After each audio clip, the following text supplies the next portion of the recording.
مجھ سے بہت سے لوگ ملنے کے لیے آتے ہیں، میں سب سے زیادہ متاثر پتہ ہے کس سے ہوتا ہوں؟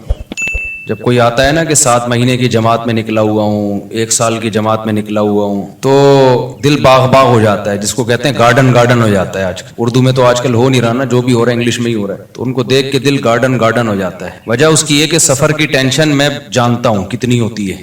میرے لیے ایک دن گھر سے باہر رہنا سفر میں مجھ پہ بہت شاق گزرتا ہے، بہت ٹینشن ہوتی ہے، چاہے کتنا ہی اچھا سفر ہو، یورپ ہی کا سفر کیوں نہ ہو۔ وہ میری ایک تقریر بڑی مشہور ہو گئی، میں یورپ گیا تھا 1 مہینے کے لیے، 15 دن میں آ گیا، تو بڑی مشہور ہو گئی۔ لوگ تو جاتے ہیں کہ یورپ جا رہے ہیں 15 دن کے لیے جائیں گے تو 6 مہینے تک نہیں آنے کا دل چاہتا ان کا۔ تو جاتا ہوں، ٹریولنگ بہت کرتا ہوں، لیکن حقیقت یہ ہے کہ جو انسان کو گھر میں سکون ہوتا ہے اپنے جگہ پہ، کیونکہ ایک روٹین ہوتی ہے انسان کی، سفر میں وہ ساری روٹین آؤٹ ہو جاتی ہے، نیند بھی خراب۔ تو سفر ایک بہرحال ایک ٹینشن ہے۔ ہاں، جو گھر سے بیزار ہو اس کو سفر میں مزہ آتا ہے، بھاگنے کا موقع مل گیا۔ تو کیوں بیزار ہے بھائی تو گھر کے اندر؟ کیا پرابلم کیا ہے تیرے گھر میں، مسئلہ کیا ہے جو تو گھر سے بیزار ہے؟ اچھا، بعض دفعہ مجھے پتا ہوتا ہے سفر میں ٹینشن ہوگی، پھر بھی سفر کیوں کرتا ہوں میں؟ ٹینشن اٹھاؤ نا تو پھر گھر کی قدر اور زیادہ بڑھ جاتی ہے۔ تو اس لیے مجھے جب پتا چلتا ہے نا 7 مہینے کی جماعت میں نکلا ہوا ہے، 1 سال کے لیے نکلا ہوا ہے، چلے کے لیے نکلا ہوا ہے، تو بھائی تیرا بڑا حوصلہ ہے یار، اللہ کے لیے اپنے گھر کو چھوڑ دینا۔ جبکہ تبلیغ کے سفر میں تو کوئی انٹرٹینمنٹ ہے ہی نہیں، انٹرٹینمنٹ لیس سفر، وہی 6 نمبر سننے ہیں، اللہ سے ہونے کا یقین، علماء کا اکرام، علم و ذکر، یہی سننا ہے نا انہوں نے، اور نماز پڑھنی ہے، دعوت دینی ہے۔ دعوت میں بھی کوئی لچھے دار تقریریں نہیں ہے کہ بعض خطیب ایسی تقریریں کرتے ہیں آدمی کہتا ہے کرتا رہے بھائی تو۔ دعوت بھی سمپل، بھائی دین آئے گا، محنت سے آئے گا، دین ہمارے اندر آ جائے، پوری دنیا میں آ جائے، اس کے لیے محنت ہو رہی ہے۔ کوئی لمبے چوڑے، کوئی بہت زیادہ کوئی ایسا نہیں ہے کہ کوئی اٹریکٹیو بات ہو، بھائی سیدھی سی بات جو پیغمبروں کی دعوت ہوتی تھی۔ نوح علیہ السلام نے کہا نا ربی انی دعوت قومی لیلا و نہارا۔ نوح علیہ السلام جب دعوت دیتے تھے کو بہت ٹیکنیکل تقریریں نہیں ہوتی تھیں، پیغمبروں کی دعوتیں آپ قرآن میں دیکھو بہت سادہ تھیں۔ مصیبت یہ ہے کہ اس سادہ چیز کو چھوڑ کر ہم زیادہ پیچیدگیوں میں پڑ گئے ہیں۔ میں جو کئی ہفتوں سے بیان میں ایک لفظ ریپیٹ کر رہا ہوں نا، قرآن کی جو بیسک دعوتیں وہ تو 4-5 دعوے ہیں قرآن کے۔ توحید ہے، آخرت ہے، رسالت ہے۔ رسالت کا کیا مطلب؟ توحید کا مطلب جو تبلیغ والے بتا دیتے ہیں آسان لفظوں میں، ایک تو توحید جو علماء ایکسپلین کرتے ہیں وہ تو ایک مدرسوں میں کہ ما فوق الاسباب اختیارات، یہ سمجھنا کہ اللہ کے سوا کسی اور کے پاس ہیں تو یہ شرک ہے۔ تبلیغ والے اس کو دیسی سٹائل میں بیان کر دیتے ہیں، اللہ سے ہونے کا یقین، غیر اللہ سے ہونے کا یقین نہ ہو۔ ختم نبوت کا عقیدہ علماء جب بیان کریں گے تو تھوڑا علمی انداز سے، تبلیغ والے کیسے بیان کریں گے ختم نبوت؟ تبلیغ والے ایسے بیان کریں گے بھائی اللہ کے حکامات کو نبی کے طریقے پہ پورا کرنا۔ نبی کا مطلب صرف پیغمبر صلی اللہ علیہ وسلم کے طریقہ، اس کے علاوہ کسی اور کا طریقہ ایکسیپٹیبل نہیں ہے، کوئی بھی آ جائے۔ موسیٰ علیہ السلام بھی زندہ ہوتے نا تو کس کو فالو کرتے آج؟ محمد صلی اللہ علیہ وسلم۔ تو یہ ختم نبوت کا عقیدہ آ گیا اس میں۔ توکل اللہ کا بہت بڑا حکم ہے، علماء کے اس پہ بیانات ہیں، بالکل ٹھیک ہیں وہ، لیکن عوام کا جو سادہ اسٹائل ہے عوام کو سمجھانے کا، اللہ سے ہونے کا یقین، غیر سے ہونے کا، کامیابی کے نقشوں میں اللہ ناکامی پیدا کر دیتا ہے، ناکامی کے نقشوں میں اللہ، یہی تو توکل ہے بھائی۔ نظر آئے گا ناکامی کے اسباب ہیں، لیکن اللہ ان اسباب میں کیا کر دے گا؟ کامیاب بنا دے گا، اللہ کے پاس ہے۔ ابراہیم علیہ السلام کو آگ میں ڈالا، بچ گئے۔ پچھلے ہفتے تو میں نے پورا بیان اس پہ کیا تھا نا، لوگ کہتے ہیں فضائل اعمال میں شرک ہے، اگر شرک ہوتا تو تبلیغ والوں سے بڑا توحید پرست تو ہم نے دیکھا نہیں بھائی۔ وہ تو یہ تو ہوتا ہے کہ ہمیں شکایت ہوتی ہے توکل میں بعض دفعہ غلو کر دیتے ہیں، یعنی اسباب کی بالکل ہی نفی کر دیتے ہیں۔ تو توحید میں غالی تو کہا جا سکتا ہے کہ بالکل ہی اسباب کی نفی کر دی۔ بعض لوگ ایسا کر رہے ہوتے ہیں کہ کچھ کرنا ہی، دکان پہ تالا ہی نہیں ڈالنا اللہ پہ۔ تو ہمارے ایک دوست تبلیغ میں بگ لگا کر آئے، مسالہ زیادہ لگ گیا، جیسے وہ جونپور کے قاضی بن جاتے ہیں نا بعض لوگ، مسالہ زیادہ لگ گیا تھا نا، جونپور کا قاضی بن گیا تھا ایک آدمی، تو ان کو مسالہ زیادہ لگ گیا۔ اب ہمارے استاذ ایک عالم بیٹھے ہوئے ان کے پاس، وہ کہنے لگے کہ حضرت اللہ سے ہوتا ہے، اللہ کے علاوہ سے نہیں ہوتا۔ ہمارے استاذ کو شرارت سوجی تھوڑی سی، انہوں نے کہا اگر بجلی کے اس میں ہاتھ دو سوئچ میں اور بٹن دبا دو تو اللہ سے ہوگا، کیا ہوگا پھر؟ یعنی انہوں نے کہا یعنی مرو گے کہ نہیں مرو گے؟ انہوں نے کہا اگر اللہ چاہے گا تو مریں گے، اللہ نہیں چاہے گا تو نہیں مریں گے۔ بات بالکل صحیح ہے۔ انہوں نے کہا اچھا کسی میں اللہ پہ بہت زیادہ توکل ہو تو وہ ساکٹ میں ہاتھ ڈال کے بٹن دبا سکتا ہے؟ انہوں نے کہا جب اللہ پہ بہت زیادہ توکل ہو جائے نا کسی کا تو وہ بجلی کے ننگے تار کو بھی پکڑے گا، اس کو کرنٹ نہیں لگے گا۔ ہمارے استاذ نے کہا بھائی یہ کیا کر رہا ہے بھائی تو؟ ہمیں مسالہ زیادہ لگ گیا کیا؟ جتنا بھی توکل ہو اللہ پہ، جب بجلی کی ننگی تار کو پکڑیں گے نا تو مریں گے۔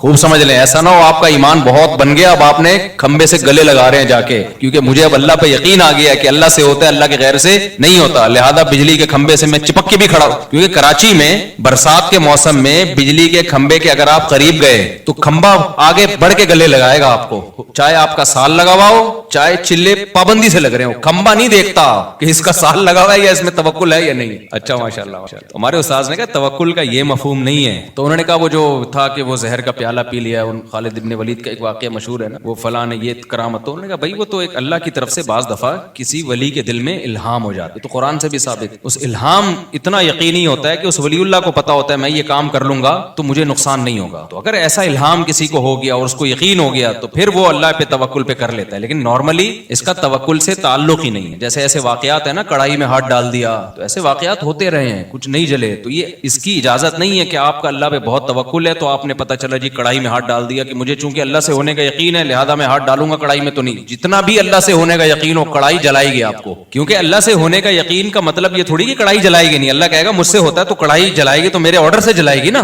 اس میں کون سی ایسی کون سی بات ہے. جو ہم تکے بناتے ہیں کوئلے پہ تو اس میں گوشت رکھیں تو بھی تکا بنے گا, انسان کو پرو دیں تو بھی کیا بنے گا, تکا ہی بنے گا اس کا. تو ابراہیم علیہ السلام کو جو اللہ نے بچا لیا وہ تو اللہ نے معجزاتی طور پہ بچا لیا, ان کے پاس تو بچنے کا آپشن ہی نہیں تھا نا. ابراہیم علیہ السلام اپنی مرضی سے تھوڑی جا رہے تھے آگ میں, لیکن اپنی مرضی سے آگ میں چھلانگ لگانا اس نیت کے ساتھ کہ اللہ بچا لے گا, خودکشی کا گناہ ہوگا. اگر چھلانگ لگا لی تو مرو گے, خودکشی کا گناہ ہوگا. ہاں اگر اللہ نے کسی کے دل میں الہام کر دیا, اور اتنا قوی الہام کہ جیسے حضرت مریم پیغمبر نہیں تھیں, اللہ کی ولی تھیں, لیکن جبریل جب انسانی شکل میں آئے تو ان کو اشکال ہوا, لیکن جب انہوں نے بتایا کہ میں جبریل ہوں تو حضرت مریم کے دل میں اللہ نے القاء کر دیا کہ یہ سچ کہہ رہے ہیں, یہ فرشتے ہیں, یہ انسان نہیں ہے. تو یہ اللہ اور بندے کا معاملہ ہے, لیکن دوسرے کے لیے پھر بھی وہ حجت نہیں ہے. تو خیر میں جلدی سے بات کو سمیٹوں تو قرآن کے جو چند مخصوص احکامات ہیں نا بہت سادہ ہیں. تو مولانا الیاس رحمۃ اللہ علیہ کا کمال یہ ہے کہ انہوں نے دعوت اور تبلیغ کو بہت آسان اور سادہ بنا کے پیش کیا کہ ایک گاؤں دیہات کا آدمی جس کو الف بے بھی نہیں آتی اس کو بھی سمجھ میں آئے, اس کو بھی پتا چل جائے کہ مجھے بننا کیا ہے. اور یہی پیغمبروں کا طریقہ تھا. آپ دیکھ لیں نوح علیہ السلام کیا کہتے ہیں, ربی انی دعوت قومی لیلا ونہارا, اے اللہ میں نے دن اور رات اپنی قوم کو پکارا, فلم یزدہم دعائی الا فرارا.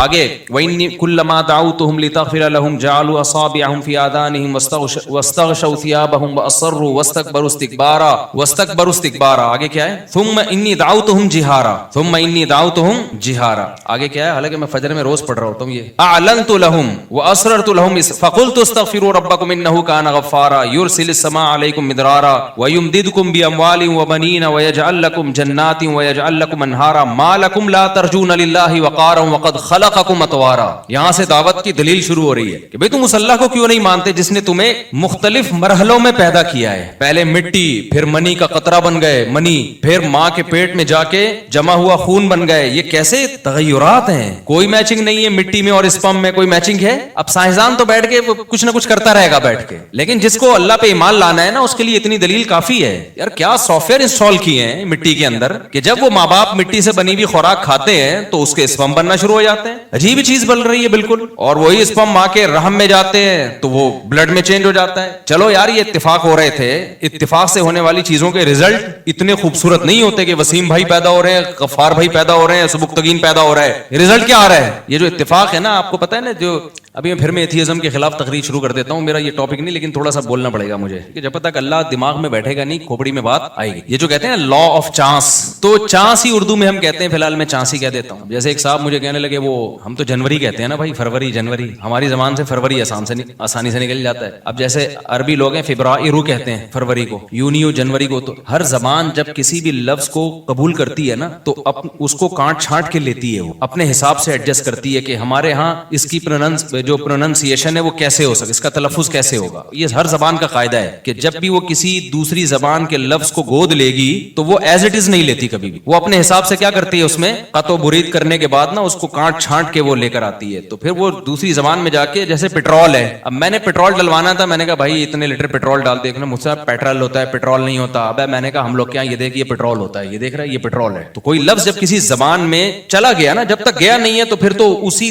اسٹائل سے بولنا چاہیے جو اس اس زبان میں ہے. لیکن جب آپ کی زبان نے اس کو ایکسپٹ کر لیا اور اپنی زبان کا حصہ بنا دیا تو پھر آپ کی اہل زبان جس طرح سے بول رہے ہیں اس طرح بولنے میں کوئی حرج نہیں ہے. خیر, تو ایک ہے لا آف چانس, اتفاق سے چیزوں کا وجود میں آنا. جیسے آپ جا رہے تھے اور اوپر دیکھ کے جا رہے تھے, آپ نے دیکھا گٹر کا ڈھکن بند ہے. کراچی میں آپ نے دیکھا گٹر کا ڈھکن بند, تو آپ نے ٹرائی کیا کہ میں اوپر دیکھ کے چلتا ہوں. آپ اوپر دیکھ کے جا رہے ہو, ایک چور آیا گٹر کا ڈھکن چوری کر کے لے گیا. ابھی کچھ دن پہلے ایک ویڈیو بھی آئی ہے, ایک چور کراچی میں گٹر کا ڈھکن چوری کر رہا ہے, تو دھڑام سے آپ نیچے گرے. حالانکہ نہ چور کی یہ نیت تھی نہ آپ کی کوئی خودکشی کی نیت تھی, آپ تو ویسے ہی کچھ کوئی کبوتر دیکھ کے جا رہے تھے کسی کا, یا کوئی کھمبا اوپر کچھ دیکھ رہے تھے کیا ہو رہا ہے. آپ نے تو دیکھا تھا تھوڑی دیر پہلے یہ گٹر کا ڈھکن کیا ہے, یہ ڈھکا ہوا ہے. تو نہ چور کی یہ نیت تھی نہ آپ کی نیت تھی, لیکن بائی چانس آپ کی ڈیتھ ہو گئی, آپ گر گئے. ہوتا ہے نا یار, یہ اتفاق سے, کیا کہتے ہیں بھائی, یہ کیا ہو گیا, یہ اتفاق سے ایسا ہو گیا, اتفاق سے ایسا ہو گیا. یہ بہت مشہور لفظ ہے, یا حسن اتفاق دیکھیے کہ آپ کا تذکرہ چل رہا تھا اور آپ ہی سامنے آ گئے. میرے ساتھ تو ایسا بہت ہوتا ہے, لوگ بیان سن رہے ہوتے ہیں میرا, میں سامنے سے گزر جاتا ہوں, یوں یوں کر کے دیکھ رہے ہوتے ہیں, کہہ رہے ہیں بھائی حسن اتفاق ہے, بھائی آپ کا بیان سننے تھے, بندہ سامنے کھڑا ہوا ہے, اپنے آپ کو یوں یوں کر کے مار رہے ہوتے ہیں کہ سو تو نہیں رہے, نیند تو نہیں, خواب تو نہیں دیکھ رہے ہیں. تو یہ اتفاقات دنیا میں ہوتے رہتے ہیں. تو اگر یہ کائنات خود سے بنی ہے میرے بھائی, اتفاق سے بنی ہوگی. تو پتہ ہے آپ کو ایک سائنسدان کیا کہتا ہے, فرانس کا ایک سائنٹسٹ ہے, وہ یہ کہتا ہے کہ اگر ہماری جیب میں 10 سکے ہوں نا, 10 سکے, یہ مثال بہت خاندانی ہے, اس کو سمجھو اچھی طریقے سے. میں نے اپنی جیب میں پرچیاں ڈالیں 10, ایک پہ لکھا 1, دوسری پہ لکھا 2, تیسری پہ لکھا بولو 3, چوتھی پہ لکھا, یہ سائنٹسٹ کا نام بھی میرے ذہن سے نکل گیا, چارلس گوئے کر کے آ رہا ہے آخر میں, کچھ بیچ کا مجھے وہ بڑی مشکل, اس کی بہت ہی مشکل سے نکلتا نہیں منہ سے میرے, وہ بہت مشکل لفظ ہے وہ. تو کبھی انشاءاللہ وہ کتاب سامنے رکھے نا, اس کا نام میں انشاءاللہ آپ کو بتا دوں گا, خود ہی پڑھ لو کیا لکھا ہوا ہے. تو اس نے ایک بڑی زبردست مثال دی ہے کہ آپ ایک پرچی پہ لکھیں 1, دوسری پہ لکھیں 2, تیسری پہ لکھیں 3, اس طرح 10 اور جیب میں ڈال دیں وہ پرچی. جب آپ ایک ہاتھ ڈال کے ایک پرچی نکالیں گے تو اس کا کتنا امکان ہے کہ پہلے نمبر والی 1 والی ہی نکلے. مکس بھی کر دیا آپ نے بھائی, 100-200 دفعہ شاید یہ عمل دہرائیں, یا 50 دفعہ یا 10 دفعہ, تو 10 دفعہ میں یہ ہو سکتا ہے ایک دفعہ ایسا ہو جائے کہ نمبر 1 والی نکل آئے پرچی. ایسا ہی ہے نا, ایسا تو بہت ہی کم چانس ہے اس کا کہ آپ نے ہاتھ ڈالا اور پہلی پرچی نکلی. ہے چانس لیکن بہت کم. پھر اس کا کتنا چانس ہے کہ آپ جب ہاتھ ڈال کے پرچی نکالیں تو اتفاق سے پہلے نمبر پہ پہلی والی اور دوسرے نمبر پہ دوسری والی, یہ چانس اور کم ہو جائے گا. تو اس طرح پہلے نمبر پہ پہلے والی نکلے, دوسرے نمبر پہ دوسری والی نکلے, تیسرے نمبر پہ تیسری والی نکلے, اس کا اور کم چانس ہوگا. یعنی 100 آدمیوں کو آپ لگا دیں اس کام پہ تو 100 میں شاید ایک ایسا ہو جس نے پہلے نمبر پہ پہلی نکلی, دوسرے نمبر پہ دوسری, تیسرے نمبر پہ تیسری. اب اگر آپ یہ چاہتے ہیں کہ پہلے نمبر پہ پہلی نکلے اتفاق سے, دوسرے نمبر پہ دوسری, تیسرے نمبر پہ تیسری, چوتھے نمبر پہ چوتھی, پانچویں نمبر پہ پانچویں, چوتھی پہ ایک مجھے یاد آیا, ابھی میں جہاز میں آ رہا ہوں, ایئر ہوسٹس نے مجھے دیکھا نا, ایک بندے نے مجھے ساتھ بیٹھے ہوئے دوست نے بتایا, ایئر ہوسٹس سے جیسی میرے پہ نظر پڑی نا, دوسرے بندے سے کہہ رہی ہے اشارہ کر کے وہ بندہ کتنی ہے ایسے, وہ مجھے دوست نے بتایا, کہہ رہا وہ ایئر ہوسٹس وہی جو جہاز کا عملہ ہوتا ہے نا, انہی میں سے کسی کو بتا رہی تھی, ارے یوں کر. تو چوتھے نمبر پہ 4, چوتھی پرچی, پانچویں نمبر پہ پانچویں, چھٹے نمبر پہ چھٹی. اس کے لیے وہ کہتا ہے کہ 10 ارب مرتبہ, یعنی 10 ارب لوگ ہوں نا تو ایک دفعہ یہ چانس ہے کہ اتنی ترتیب سے پرچیاں نکل آئیں.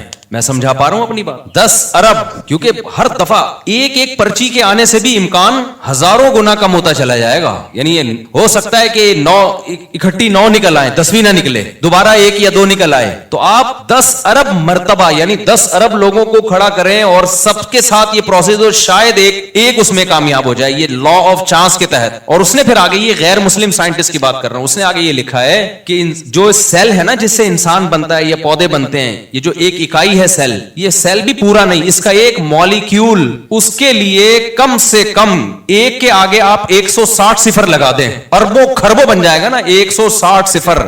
ابے نہیں سمجھ میں آ رہا آپ کے میں کیا کہہ رہا ہوں. 160 صفر کا مطلب پتہ ہے کیا ہوتا ہے؟ جب ایک صفر اکائی, دہائی, سینکڑا, ہزار, 10,000, لاکھ, 10 لاکھ, کروڑ, 10 کروڑ, ارب, 10 ارب, خرب, 10 خرب, آگے پتہ نہیں, مجھے تو آتی نہیں گنتی. تو 160 صفر لگانے پڑیں گے. ایک سیل اگر اتفاق سے وجود میں آئے تو کائنات کی عمر اتنی ہو, 160 صفر لگا دیں تو شاید ایک سیل وجود میں, یعنی اتفاق سے ہوائیں اڑیں, ہوا بھی کہاں تھی, روٹیشن کر کے ایک سیل وجود میں آ جائے. ایک اکائی جو پودے اور انسان کی جو بھی جاندار چیزیں ان کی ایک بنیادی اکائی. میں سمجھا پا رہا ہوں اپنی اپنی بات, جبکہ کائنات کی عمر خود سائنسدانوں کے مطابق اتنی ہے ہی نہیں, زمین کی عمر بھی نہیں ہے اتنی. زمین تو بہت زیادہ 4 ارب 5 ارب سال مختلف جو رپورٹیں پیش کی جاتی ہیں 4 ارب سال پرانی, جبکہ یہ سیل جو وجود میں آیا ہے زمین میں وجود میں آیا ہے, یہ کہیں اور تھوڑی وجود میں آیا ہے. تو اتنی اس زمین کی عمر نہیں ہے جتنی لا آف چانس کے تحت آپ یہ فرض کر لو کہ ایک سیل آٹومیٹیکلی خود بخود اتفاق سے وجود میں آ گیا ہو. آگے ایک سیل وجود میں آنے کے بعد پھر یہ جو اس نے ارتقا کیا ڈارون کے مطابق,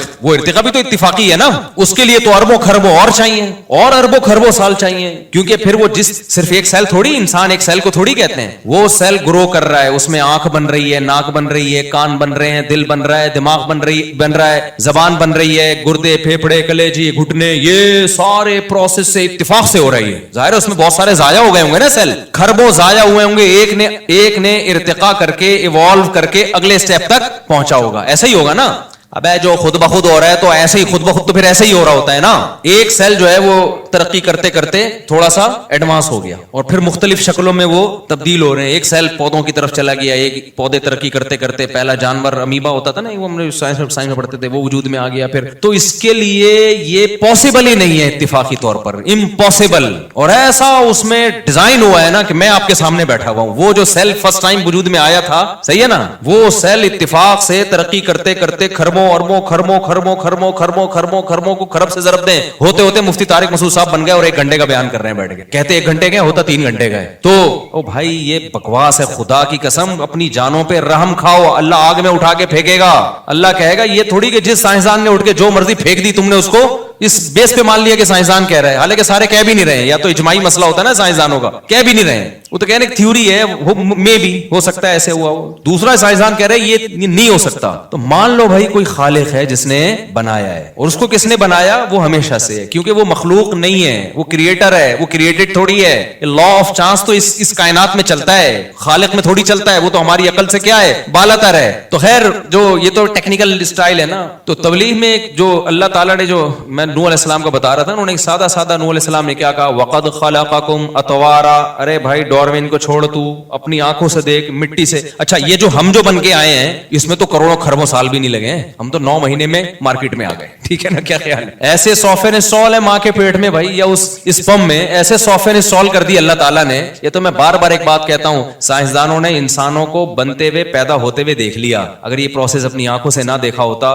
خدا کی قسم سائنسدان کہتے ہیں ایک انسان جب میں جیسے ہوں نا بننے میں اربوں سال لگے ہوں گے تو یہ بن کے آیا ہے. تو اللہ نے تو فوراً سورہ نوح میں اللہ نے بتا دیا کہ نوح علیہ السلام نے اپنی قوم کو سمجھایا کہ ڈارون تو بعد میں پیدا ہوگا میری اولادوں میں, لیکن تم ابھی جو تم دیکھ رہے ہو اپنی آنکھوں سے کہ مٹی سے تھوڑے دنوں میں, مٹی سے ہی ہے نا جو مٹی سے ہم خوراک کھاتے ہیں وہ اسپم میں تبدیل ہو جاتی ہے. کتنی جلدی ہو جاتی ہے یار, یہ کتنی جلدی تبدیل, 3 دن کے اندر اسپم مکمل بن کے تیار ہو جاتے ہیں. تو آپ جو بھی خوراک کھا رہے ہیں کتنی ڈفرینٹ قسم کی خوراکیں کھا رہے ہو, آپ پراٹھے پھوڑ رہے ہو, انڈے پھوڑ رہے ہو, کوئی سبزی کھا رہا ہے, کوئی دال کھا رہا ہے, ہر چیز گھوم پھر کے بن کیا رہی ہے, آنکھوں کی بینائی, کانوں کی سماعت اور اسپم میں چینج ہو رہی ہے. جو بالغ لوگ ہیں ہر چیز اتنی چیزوں میں 3 دن کے اندر پورا پروسیس مکمل ہو جاتا ہے. صرف ہماری باڈی کو گلوکوز فوراً بن جاتا ہے, ہم جب ڈھیلے ہو جاتے ہیں نا تو چینی اور یہ میٹھا کھاتے ہیں تو فوراً انرجی ملتی ہے, لیکن باقی جو پروٹین ہے یا اور جو ہماری باڈی میں ریکوری ہوتی ہے وہ 3 دن سے لے کے 10 دن جو بھی ڈاکٹروں کی آ رہا ہے وہ میڈیکل سائنس کی, لیکن بہت جلد وہ سارا پروسیس کمپلیٹ ہو جاتا ہے. سب فٹ فاٹ ہو گئے, بن ٹھن کے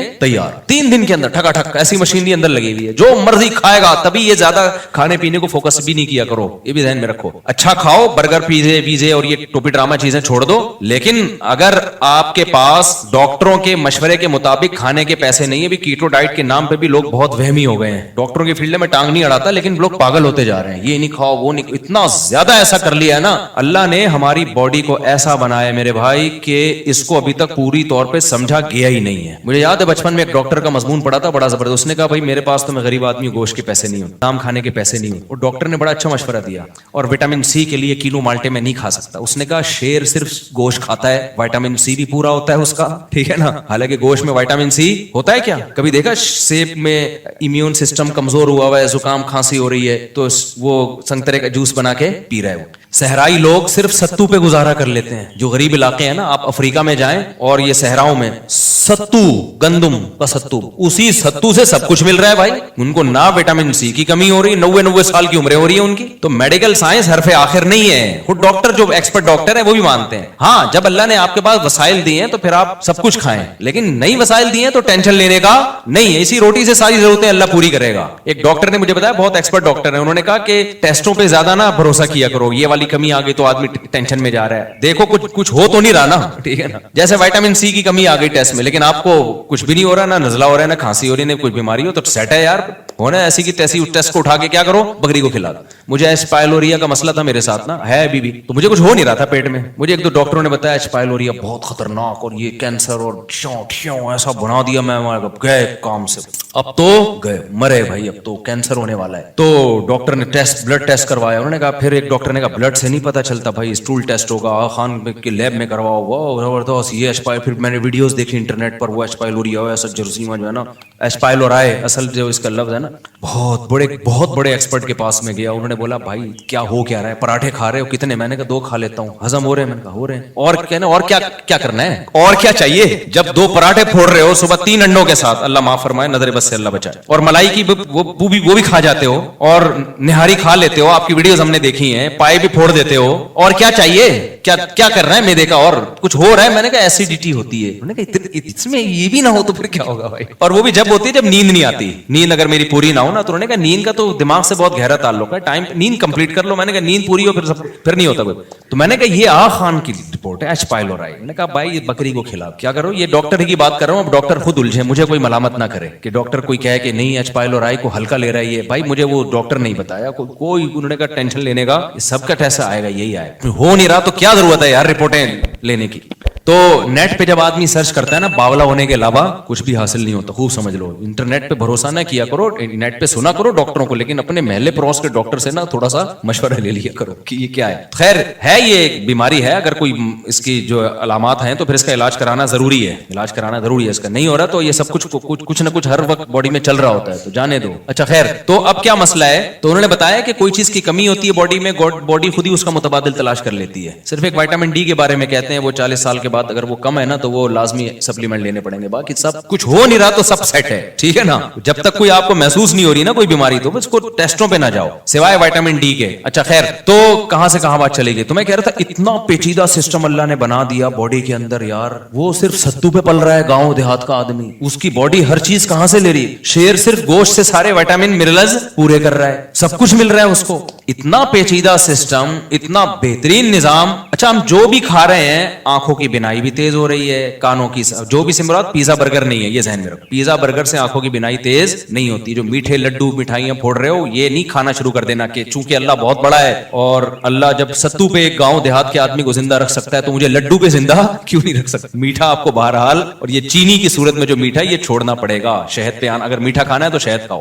اچھا خیر, تو کچھ چیزیں تو نیچرل ہی نہیں ہے نا. یہ جو پیزے برگر اور یہ سفید آٹے کی یہ جو اور میدے ویدے, یہ تو نیچرل تھوڑی ہیں, یہ تو انسان کی خوراک نہیں. تو گوروں نے آ کے ہمیں ان فضول چیزوں پہ لگا دیا. خیر, تو اللہ کا نظام کتنا عجیب ہے میرے بھائی. جو بھی کھا رہے ہیں ہم, آنکھوں کی بینائی تیز ہو رہی ہے, کانوں کی سماعت تیز ہو رہی ہے, اور اللہ کہتے ہیں اس سے اسپم بن رہے ہیں. وہ تھوڑے دنوں میں اربوں خربوں, یہ لا آف چانس کے تحت ہو رہا ہے. ایسا ہے بھائی, اتفاق سے ماغ میں ایسے سافٹ ویئر انسٹال ہو گئے ہیں, بائی چانس جو ہے وہ باپ کے ایسے سافٹ ویئر انسٹال ہو گئے ہیں کہ پراٹھے سے اسپم بن رہے ہیں. بھائی یار اسپم کو دیکھو اور پراٹھے کو دیکھو, کوئی میچنگ ہے؟ کسی سائنسدان کے پاس پراٹھا لے, میں تو چونکہ پراٹھے کھاتا ہوں نا تو اس لیے میں وہ مثال دوں گا, ورنہ صرف پراٹھے سے نہیں, اور پراٹھا بھی کوئی کھانے کی چیز نہیں ہے, عادت پڑی ہوئی ہے ہمیں, اور وہ بھی ہم اسی اصول کے تحت کہ اللہ سے ہوتا ہے, غیر اللہ سے کچھ نہیں ہوتا. کہیں تو اللہ کو لاؤ نا بھائی. اب یہ تھوڑی کہ پراٹھے چھوڑ دیں یار, ہم اتنا بھی آپ سائنس کو, ڈاکٹروں کو لفٹ نہیں کراؤ. تو لا آف چانس کے تحت کیا ہو رہا ہے کہ جی پراٹھوں سے کیا بن رہے ہیں, اسپم بن رہے,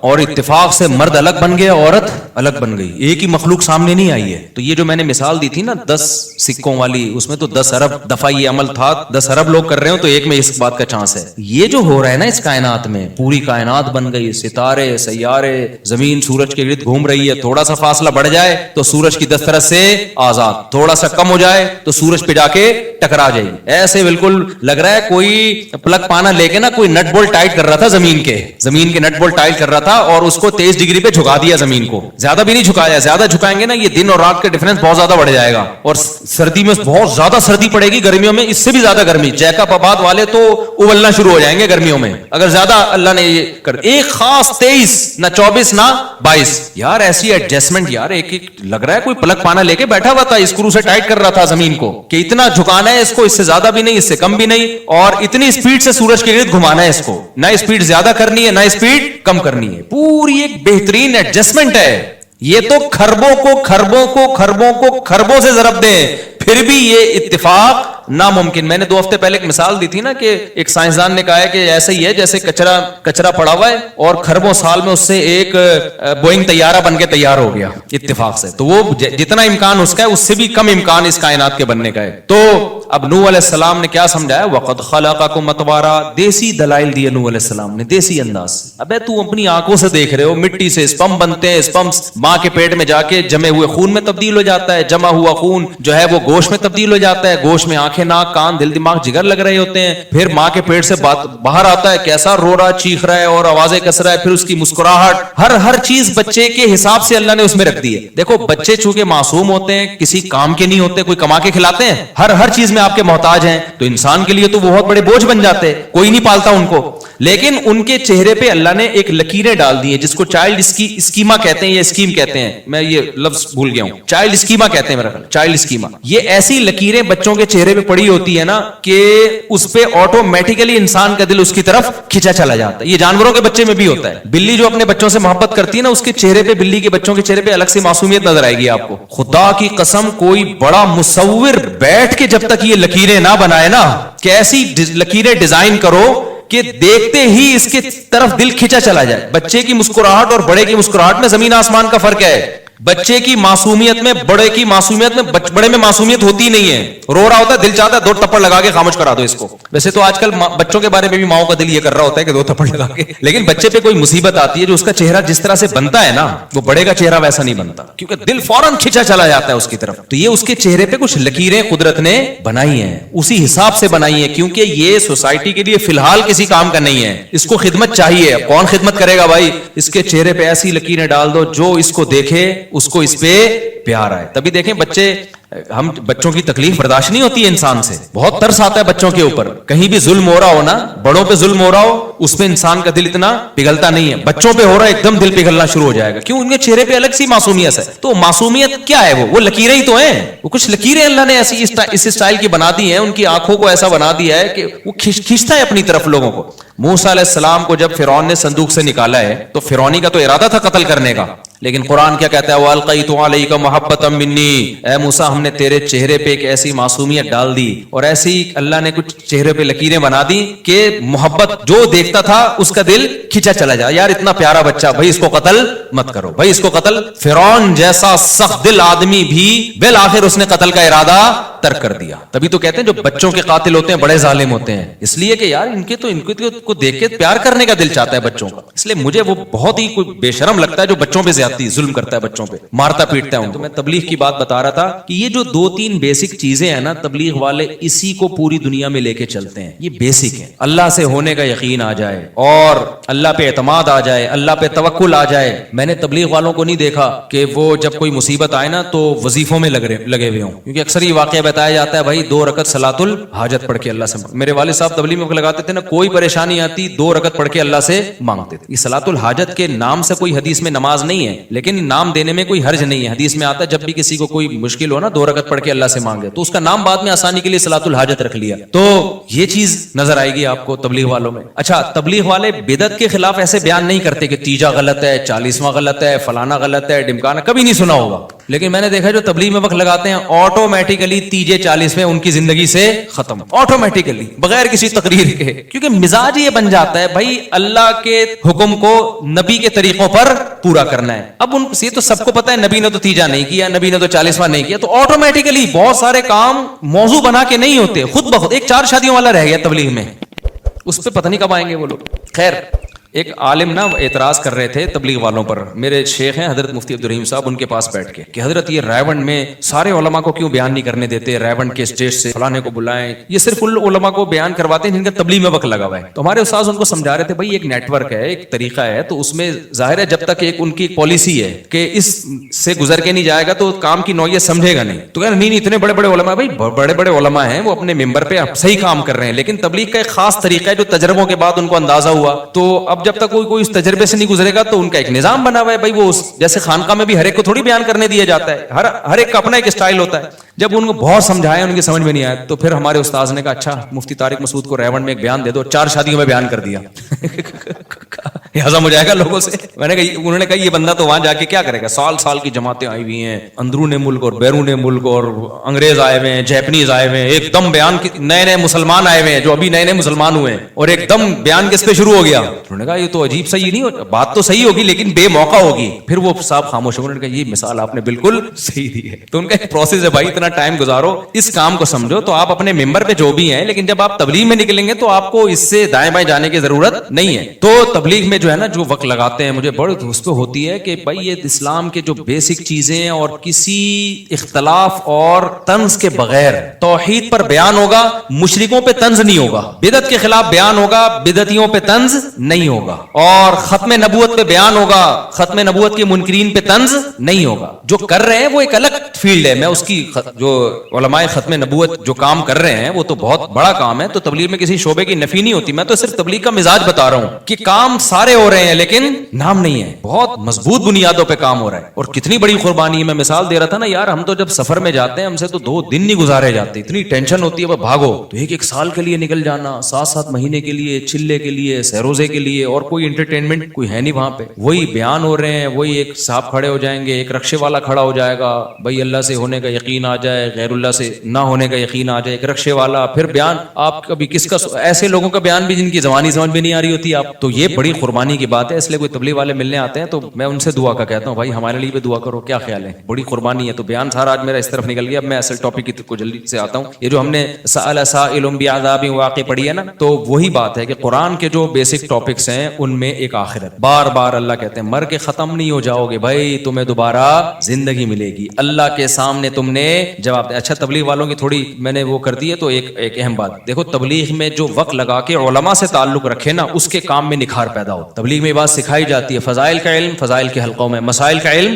علماء کے پاس. اگر تبلیغ میں جو وقت بہت لگائے علماء سے کٹ گیا اس میں گمراہی کا خطرہ ہوتا ہے. اور یہ بات مولانا الیاس رحمۃ اللہ علیہ نے بہت پہلے لکھ دی تھی. فرمایا 2 کام اگر تبلیغ میں کمی ہو گئی نا ان کی, تو یہ بہت بڑی گمراہی بن سکتی ہے. ایک ذکر کی کمی اور ایک علم کی کمی. دونوں میں سے علم آگے اگر ذکر کی کمی ہو گئی تو اخلاص ختم ہو جائے گا. جب آپ ذکر چھوڑ, تبھی تبلیغ میں جب گشت کے لیے جاتے ہیں تو کچھ لوگوں کو ذکر کے لیے لازمی بٹھاتے ہیں. ذکر کی کمی ہو گئی, اللہ سے تعلق ختم, اخلاص ختم, پھر شو بازیاں, پھر شوق ہوگا کہ میرا بیان کیوں نہیں ہو رہا بھائی, محلے کا امیر مجھے کیوں نہیں بنایا. تو یہ چیزیں جس تحریک میں آ گئی نا, میں پیدا ہو گئی تو ختم. تو ذکر کی تو الحمدللہ کمی نہیں ہے, لیکن علم میں بعض لوگ جب جاتے ہیں تو پھر علماء سے تعلق ختم کر دیتے ہیں, ان کے پھر بگڑنے کا اندیشہ ہوتا ہے. کیونکہ علم اور ذکر یہ 2 چیزیں انسان کو گمراہی سے بچا. خالی علم و ذکر نہ ہو تو وہ بھی اللہ سے تعلق ختم. پھر وہ علم تو پھر آپ کو پتا ہے آج کل جتنے گمراہ اسکالرز آ رہے ہیں ان کے پاس علم تو بہت ہے, اللہ سے تعلق بالکل بھی نہیں ہے, تو گمراہی کا ذریعہ بنتے ہیں. اور اگر صرف ذکر ہی ذکر ہو, علم نہ ہو, تو وہی پادری کی مثال ہو جائے گی کہ جس نے 100 انسانوں کو, ایک شخص نے 99 انسانوں کو قتل کیا.